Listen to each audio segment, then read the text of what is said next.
Minister of Works inspects Shagamu, Benin and Lagos Ibadan expressways, assures of timely completion of construction works.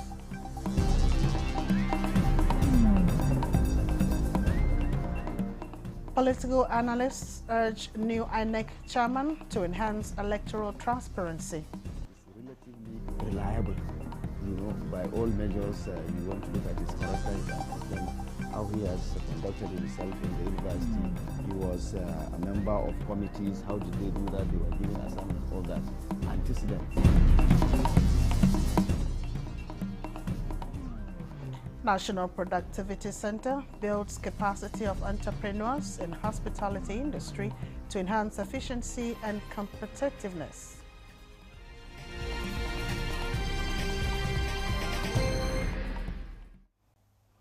Hello and welcome to the News Desk at 6 on NTNS 24 live from Abuja. I am Mina Daniels. The United States has acknowledged that insecurity in parts of Nigeria is not a religious affair, describing terrorism as a global concern which requires collaborations of countries of the world to tackle. Senior advisor to the United States President Donald Trump for Arab and African Affairs, Massad Boulous, visited President Bola Ahmed Tinubu in Rome, Italian capital, to discuss various issues bothering on security in Nigeria and Africa. State House correspondent Musbadan Wahab reports that the meeting behind closed doors focused on countering terrorism and maritime security in the Gulf of Guinea. The U.S. presidential advisor recognized the efforts of Nigerian government under President Tinubu in the fight against insecurity and promised continuous collaboration of U.S. in the area of information and technology sharing in this direction.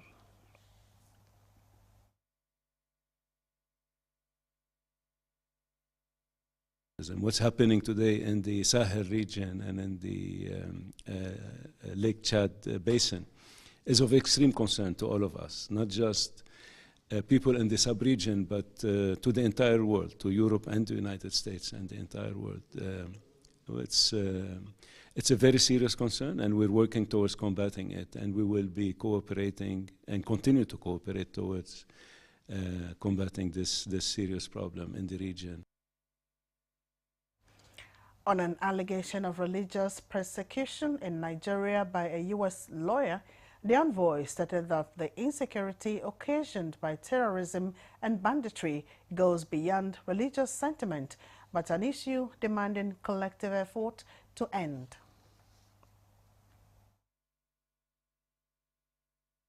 Those who know the terrain well know that terrorism has no color and no religion and no tribe.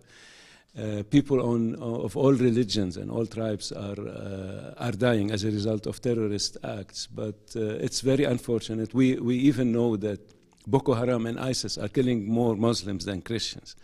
So people are suffering from all sorts of backgrounds. This is not specifically targeted about one group or the other. However, any loss of life is too many. One is too many.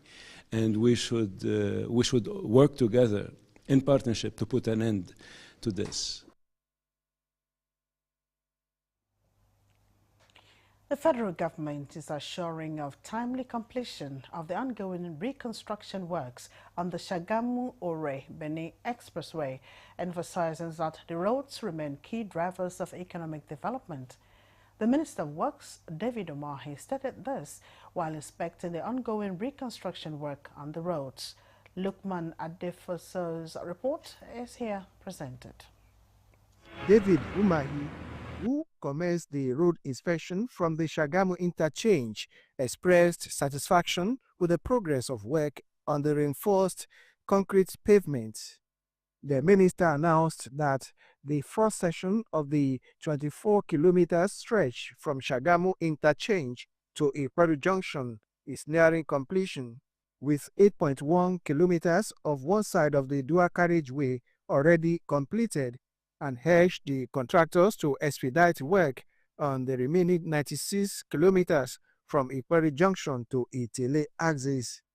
Width of the carriageway is 12 meters, and the thickness of the pavement is 200, and it's done by Y20 millimeter roads at 200. He emphasized that road construction under President Tinubu's administration meets global standards, highlighting the durability of reinforced concrete roads, which can last over 100 years compared to asphalt roads. The minister also inspected the ongoing reconstruction of the damaged Alapako-Ogumakin flyover and the Ojo end of Lagos-Ibadan Expressway, where he also gave a pass mark on the quality of work done and declared the reconstruction of the Lagos-Ibadan road completed.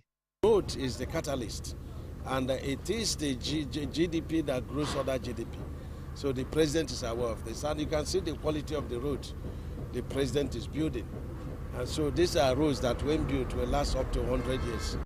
He, however, decried the dumping of refuse on federal highways and announced plans to install solar-powered streetlights, CCTV cameras, and plant trees along the Lagos-Ibadan and Shagamu-Benin-Ore expressways, while noting that the process to toll these roads is underway.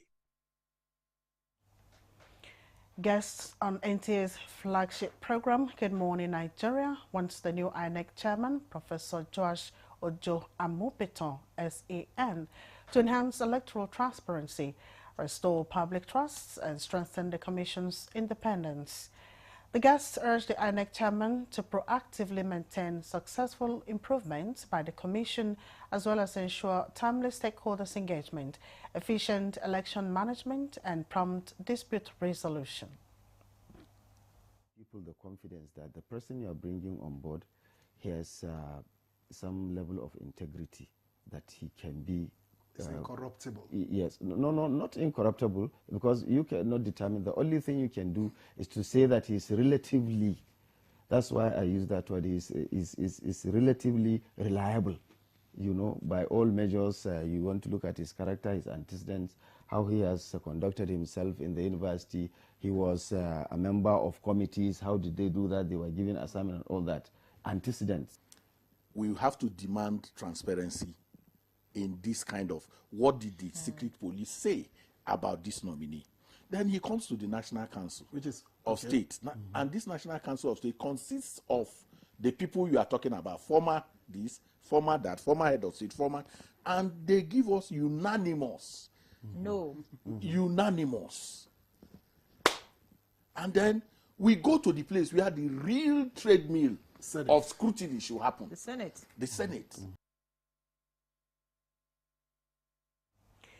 Building institutions aiming to safeguard Nigeria's democratic process and deliver free, fair elections that reflect the true will of the people, they insist, is sacrosanct.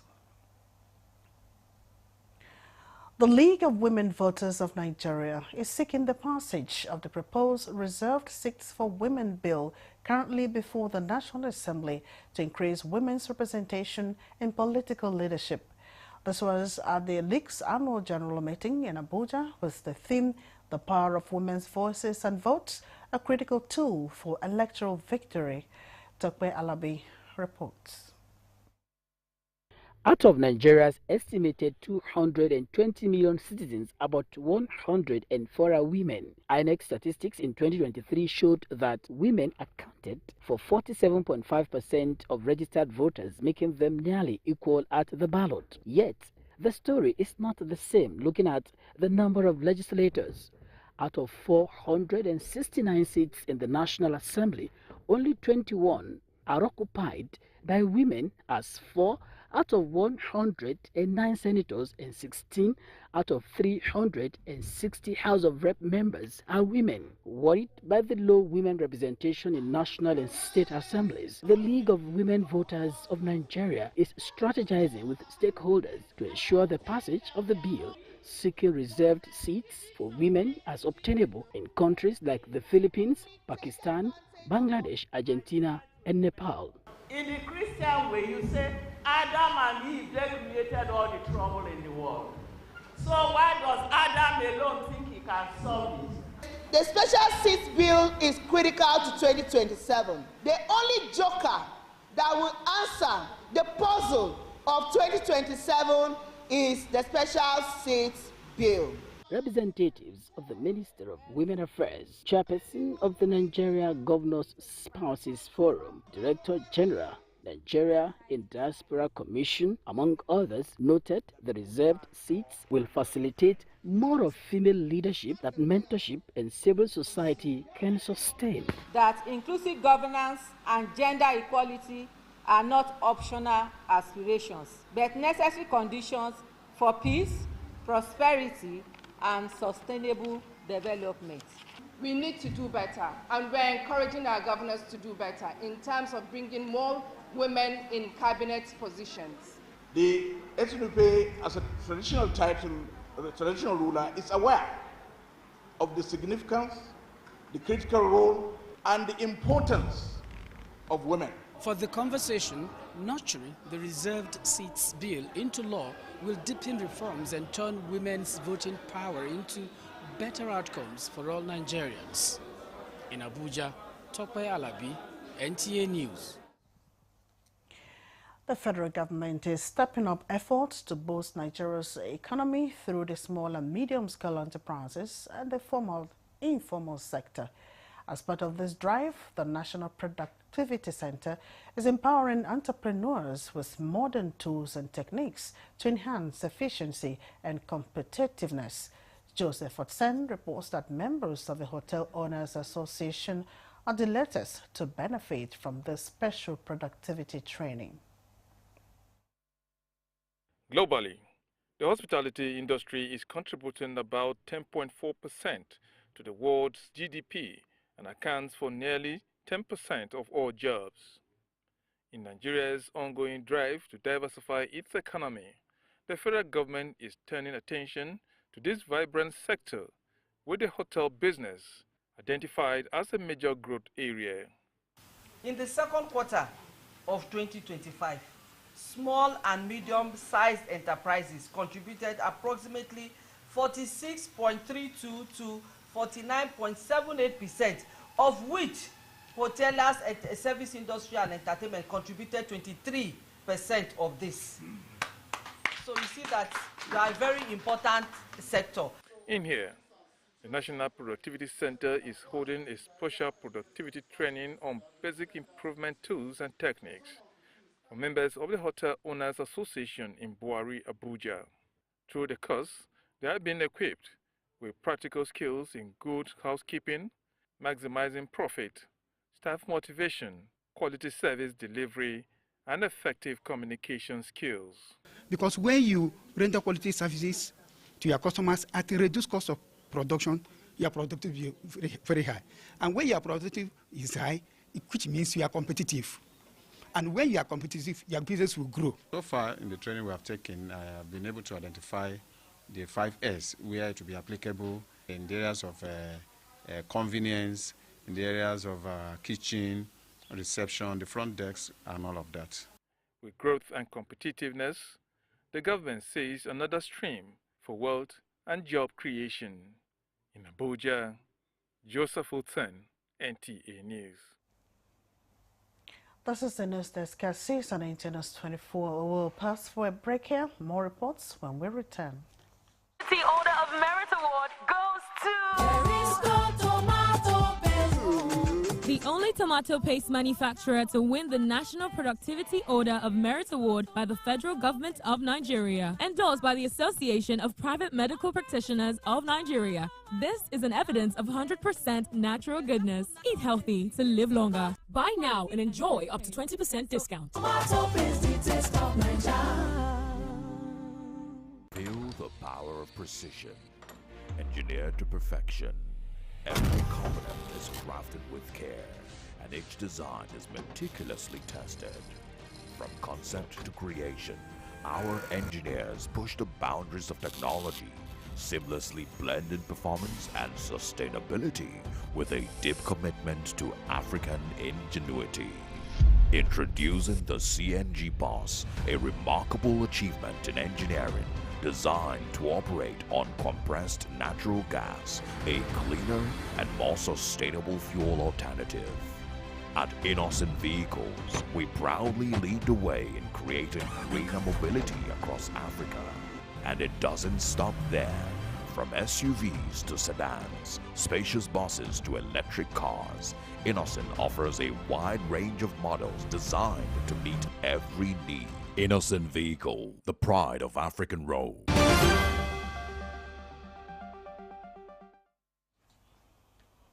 Welcome back. Security experts have called for integration of the Nigerian Forest Security Service, NFSS, into the country's formal security architecture to curb threats and criminal activities in Nigeria's vast and vulnerable forest regions. This was during a national security summit held in Abuja, with Nigeria's forests covering over 10 million acres and housing more than 1,129 forest reserves. These expansive areas have remained largely unprotected, creating a haven for criminal elements. The summit was convened to sharpen the capacity of NFSS operatives in intelligence gathering and forest surveillance, equipping them to better detect and combat threats within forest regions. NSCDC Commandant General Professor Ahmed Audi, who was represented at the event, and other security experts noticed that boosting intelligence operations in these areas is crucial to preventing crimes before they escalate. Not a jamboree. They should see it as a way forward for national security on how to deal with emerging threats from banditry, kidnapping, and terrorism. Most of the cultivation of cannabis and even methamphetamine, which is a synthetic drug in Nigeria, most of the criminals are now moving into the forested areas. And I think this is why Chairman attached so much importance and significance to this collaboration between us and the Nigerian Forest Security Service. The theme of this summit is to synergize with the constituted authority, like the police with the military, the NDLA, the civil defense, to curb forest-related crime.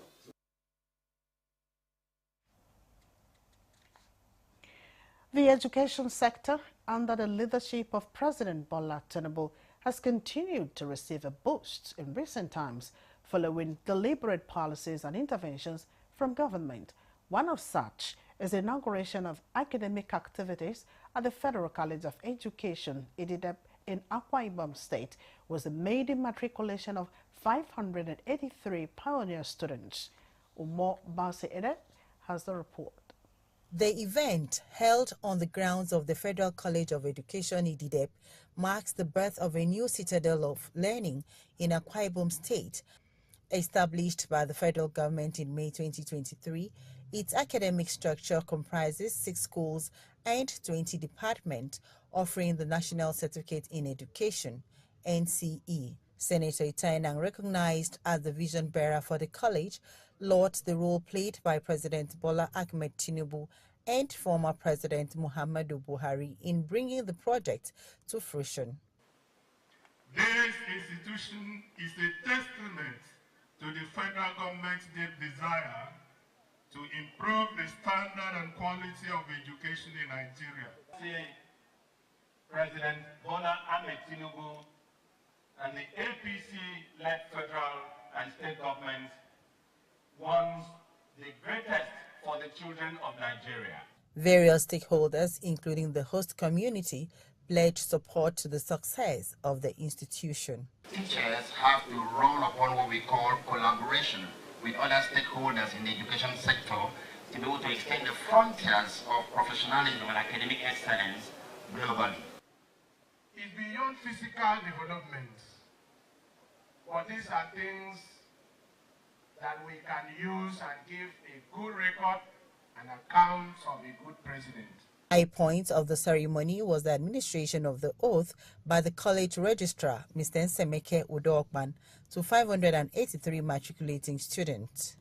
In IDIDEP, Umar Basadate, NTA News.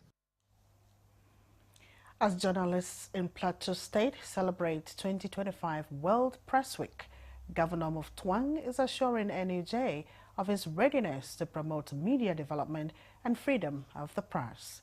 This was at the 2025 Press Week Colloquium of the Nigerian Union of Journalists, Plateau State. The report. Gathered here are professionals from various media as well as stakeholders who came from far and near for the NUJ 2025 Press Week Colloquium with the theme, Plateau, What Next After the Crossroads? Speaking on the theme, the Bongwam Jos and Chairman Plateau State Council of Chiefs and Emirs, Da Jacob Gyambuba represented, called on the people of Plateau to embrace dialogue and reconciliation for lasting peace and development. As a strategy to reduce incessant attacks on village and their invasion, the state government can remodel and boost activities of security outfit, Operation Rainbow, by developing a legal framework that would collapse all community vanguard vigilante groups into the outfit. National President of the NUJ Al-Hassan Yahaya represented, and the Plateau State NUJ Chairman Ayuku Pwaspo reaffirmed the commitment of the union to upholding professionalism and promote national cohesion through responsible reportage. Governor Caleb Mutfwang represented, commended journalists in the state for their continued efforts in promoting peace, accountability, and civic engagement. I'd like to use this opportunity to commend the NUJ for shaping the conversation and the narrative on matters that affect Plateau State and their professionalism in building a better Plateau for us. The event featured panel discussions as well as the presentation of awards to outstanding personalities for their contributions to the development of journalism. In Jos, Indenyan and Abidjan, NTA News.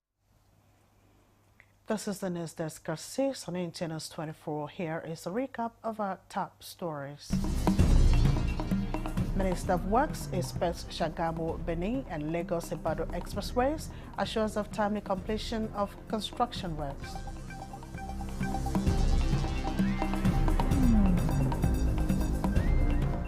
Political analysts urge new INEC chairman to enhance electoral transparency. Reliable, by all measures. You want to look at his character, how he has conducted himself in the university. He was a member of committees. How did they do that? They were giving assignments, all that. Antecedents. National Productivity Center builds capacity of entrepreneurs in hospitality industry to enhance efficiency and competitiveness. This is NTA News 24.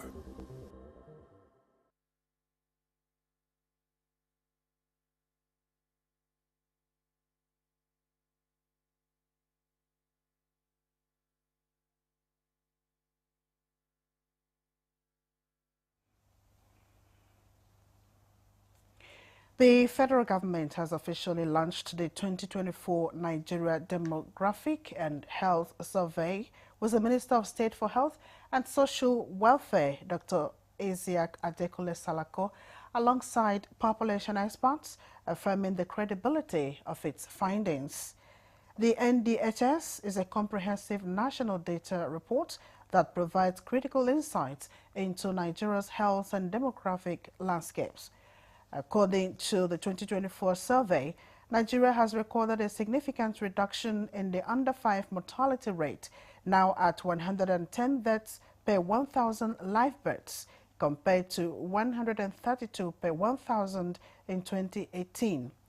The total fertility rate has also declined, dropping from 5.3 children per woman in 2018 to 4.8 in 2024.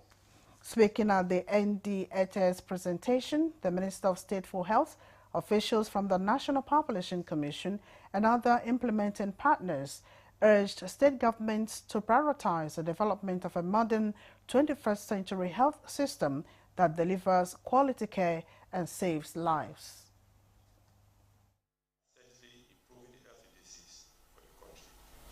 Both the utilization of 2024 NDHS findings for impact and improving health system of our country is the responsibility of all of us.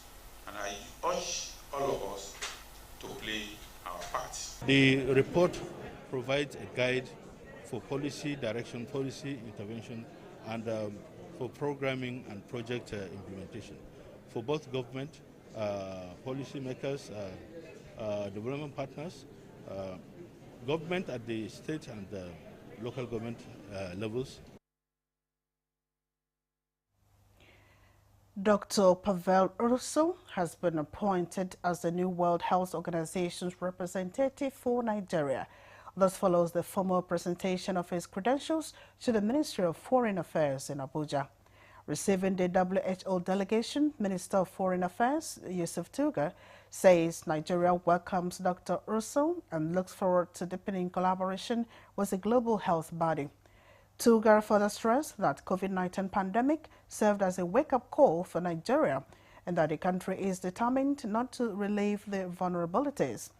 He also hinted at government's commitment to strengthening local manufacturing of health products. On his part, Dr. Urso highlighted 6 key areas to deepen collaboration, including domestic health financing, primary health care and universal coverage, emergency preparedness, data and digital transformation, local manufacturing and innovation, and health diplomacy. That concludes the news desk at 6 on NTNS 24. Many thanks for your company. I am Nina Daniels.